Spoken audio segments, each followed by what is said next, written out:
টুনির মরা গাছ। সুজলা সুফলায় ভরা হিমছড়ি গ্রামের পাশে সবুজের সমারোহে ঘেরা এক জঙ্গল ছিল। সেই জঙ্গলেরই এক কোণে এক গরিব টুনি পাখির বাড়ি ছিল। আপন বলতে এই দুনিয়াতে শুধুমাত্র তার অসুস্থ মা মিনুই ছিল।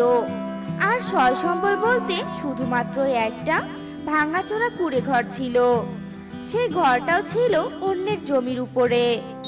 মা টুনি, আমার তো আজ ঔষধ শেষ হয়ে গেছে রে মা।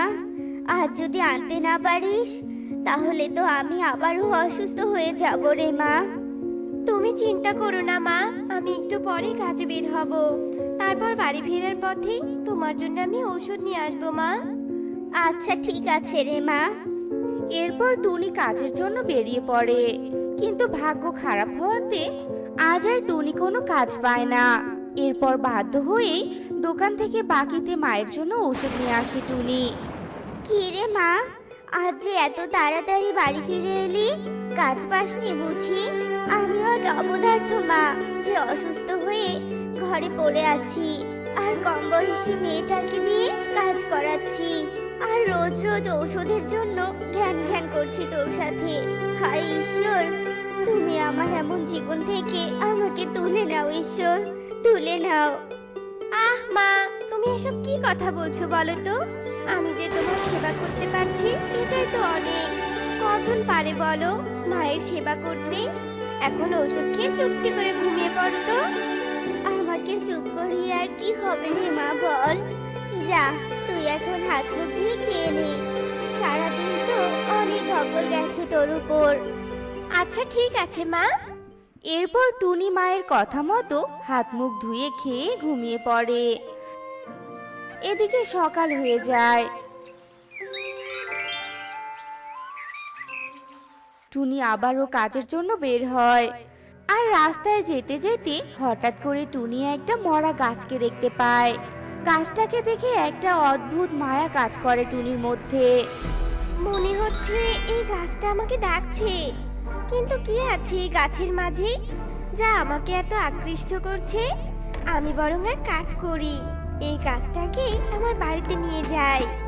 এরপর টুনি সব কাজ বাদ দিয়ে মরা গাছটাকে নিয়ে বাড়ি ফিরে যায়। আর সেই মরা গাছটা বাড়ির উঠানে পুঁতে দেয়।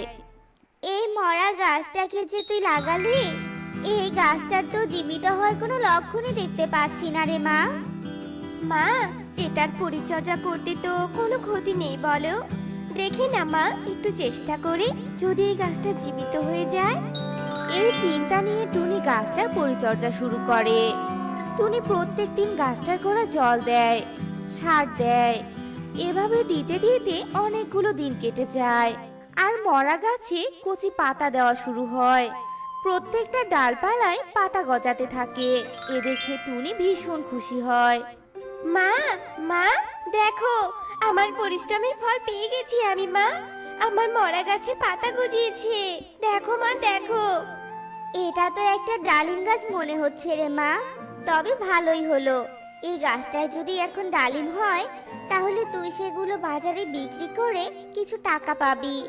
একটু হলেও আমাদের অভাব দূর করতে পারবি রে মা। হ্যাঁ মা, তুমি ঠিকই বলেছো। এরপর থেকে টুনি আরো বেশি বেশি করে তার মরা গাছের যত্ন নিতে থাকে। এভাবেই অনেকগুলো দিন কেটে যায়। টুনির মরা গাছে পাতা গজিয়ে ডালগুলোতে ফুল ধরে। মা গো মা, দেখো না, ঈশ্বর হয়তো এবার আমাদের ইচ্ছেগুলো পূরণ করে দিচ্ছে মা। আমার গাছে যে ফুলও ধরেছে। মেয়ের এমন কথায় খুশিতে মিনুর চোখ ছলছল করতে থাকে। এভাবে আরো কিছুদিন কেটে যায়। প্রত্যেকটা ফুল এখন ফলে পরিণত হয়ে গেছে। এরপর সেগুলো পাকতেও শুরু করেছে। একদিন মিনু টুনিকে বলে, মা টুনি, ভাবছিলাম তোকে একটা কথা বলবো, কিন্তু তুই যদি কিছু মনে করিস। না মা, তুমি বলো না, কি বলবে? আমি কিচ্ছু মনে করব না মা। এত সুন্দর পাকা পাকা ডালিম দেখে তো আমার খুব খেতে ইচ্ছে করছে রে মা। আমাকে একটা ডালিম কেটে দিবি রে মা? আচ্ছা ঠিক আছে মা, তুমি বসো, আমি এক্ষুনি পেরে আনছি। এই বলে টুনি তার গাছ থেকে একটা ডালিম পেড়ে আনে। এরপর সেই ডালিমটা কাটতেই টুনির চোখ আটকে যায়। টুনির নিজের চোখে যেন বিশ্বাস করতে পারছে না, কারণ ডালিমের ভিতরের সবগুলো দানায় যে সোনার ছিল। মা দেখো, কি অলৌকিক কাণ্ড! ডালিমের ভিতরে সবগুলো দানায় যে সোনার। ও মা, তাই তো! সবগুলো ডালিম কেটে দেখ তো মা, ওগুলোর ভিতরে সোনার দানা আছে কিনা। এরপর টুনি একে একে সবগুলো ডালিম কাটে, আর সবগুলো ডালিমের ভিতরেই সোনা দেখতে পায়। এ দেখে টুনি ভীষণ খুশি হয়ে যায়, আর খুশি হয়ে ডালিমের সোনার দানাগুলো বাজারে বিক্রি করে, আর মায়ের জন্য অনেক খাবার আর অনেক ঔষধ কিনে নিয়ে আসে। এই ঘটনা আস্তে আস্তে পুরো জঙ্গলে ছড়িয়ে পড়ে। এ দেখে এক কালু কাকের ভীষণ হিংসে হতে থাকে। এই টুনির ভাগ্য এত ভালো কি করে হয়? ও সব সময়ই তো সব কিছুতে জিতে যায়, কিন্তু এবার আর জিততে দেওয়া যাবে না। আমাকে যেভাবেই হোক ওই গাছের ভাগ নিতেই হবে। এই বলে কালু বনপ্রধান ঈগলের কাছে যায়। ঈগল দাদা, ওই টুনির তো নিজস্ব কোনো জমি নেই, ও তো জঙ্গলের জমিতেই গাছটা লাগিয়েছে। তাহলে তো আমরা সবাই ওই ডালিমের ভাগ পাই, তাই না? তুমি ঠিক বলেছো। চলো এক্ষুনি আমরা সবাই মিলে টুনির বাড়িতে যাই। এরপর কালু আর ঈগল মিলে আরো কিছু পাখিকে সাথে নিয়ে টুনির বাড়িতে যায়। টুনি, এই ডালিমের ভাগ তো আমরা সকলেই পাবো মনে হয়। হ্যাঁ ঈগল দাদা, আমি আজই সবার বাড়িতে একটা করে ডালিম দিয়ে আসবো। এতে করে আমাদের জঙ্গলের সবাই বড়লোক হতে পারবে। সবাই টুনির এমন বিনয়ী আচরণ আর কথা শুনে খুবই খুশি হয়। এরপর টুনি সবার বাড়িতেই একটা করে ডালিম দিয়ে আসে। এতে করে জঙ্গলের সব পাখিরাই ধনী হতে শুরু করে। কিন্তু লোভী কালু কাকের মনে একটা ডালিম দিয়ে শান্তি হয় না।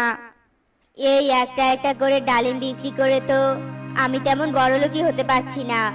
আমার চাই অনেক টাকা, অনেক সম্পদ, অনেক খাবার। আমি আজকে এই গাছটাকে বাড়িতে এনে লাগাবো। এই বলে কালু কাক বনপ্রধান ঈগলকে নিয়ে টুনির বাড়িতে যায়। ততক্ষণে সেখানে অন্য পাখিরাও এসে জমাট বাঁধে। ঈগল দাদা, এই ডালিম গাছটা তো আমাদের এই বনেরই সম্পদ, তাই এটা আমার বাড়িতে থাকলো না টুনির বাড়িতে থাকলো তার কিচ্ছু যায় আসে না। তাই আমি ঠিক করেছি এই ডালিম গাছটাকে তুলে নিয়ে আমি আমার বাড়িতে লাগিয়ে দিব। এই বলে কালু কাক ডালিমের গাছটাকে তুলে ফেলে। তখনই সবগুলো ডালিম মাটিতে পড়ে যায়, আর সেখান থেকে কালো ধোঁয়া বেরোতে শুরু করে। এত কালো ধোঁয়া হচ্ছিল যে নিমিষেই পুরো জঙ্গলকে গ্রাস করে ফেলে। আর সেই কালো ধোঁয়া টুনির বাড়ি ছাড়া জঙ্গলের প্রত্যেকটা বাড়িকেই গরিব বানিয়ে দেয়। কালু যদি এমন লোভ না করতো, তাহলে আজ আমাদের এই জঙ্গলের সবাই ধনী থাকতো। এই কালুর জন্যই এত কিছু হয়েছে। এই শয়তান কালুকে পিটিয়ে এই জঙ্গল থেকে বের করে দেওয়া হোক। এরপর সবাই মিলে কালুকে ঘন পিটুনি দিয়ে জঙ্গল থেকে বের করে দেয়।